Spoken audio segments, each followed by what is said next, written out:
kutilmagan ishlar bo'lsa, tasodif qodir ne ishlarga. Mana bugun ham uzoq o'tmishdan bir hodisa ro'y berdi birdan. Ulkan temir qush falakdan davom etardi parvozda.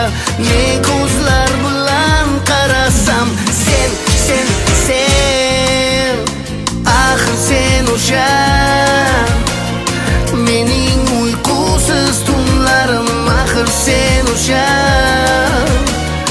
yozu kuz qish bahorim, axir sen o'sha avval qanotlantirib erki yelbaysan.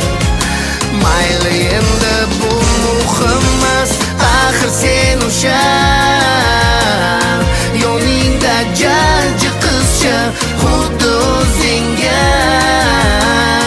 o'xsharkan yoshligingga, jilmayar menga senikiday ovozi bu mo'jiza, bu mening baxtli parvozim.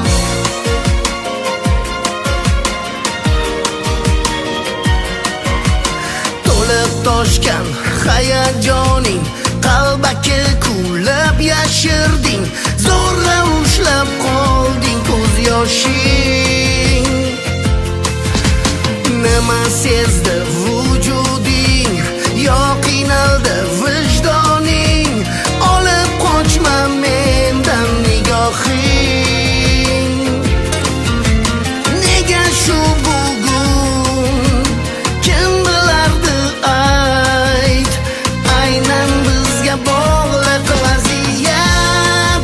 Bu holat qaydan, savol bermayman, sen qo'rqma, ayblamayman, yo'q daxling. Shunchaki bir yurak bo'lgan edi chilparchan, axir sen o'sha mening uyqusiz tunlarim, axir sen o'sha yozu kuz qish bahorim, axir sen o'sha avval qanotlantirib erki yelbaysan. Mayli endi bu muhim emas, axir sen o'sha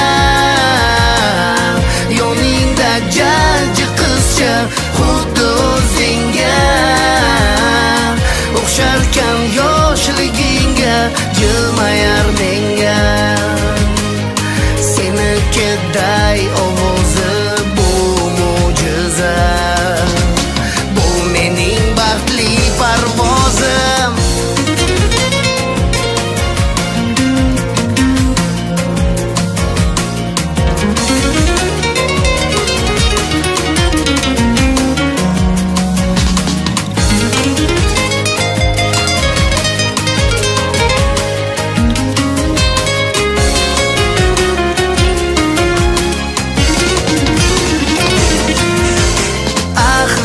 O'sha mening uyqusiz tunlarim, axir sen o'sha yozu kuz qish bahorim, axir sen o'sha avval qanotlantirib erki yelbaysan. Mayli endi bu muhim emas, axir sen o'sha yoningda jajji qizcha, xuddi o'zingga o'xsharkan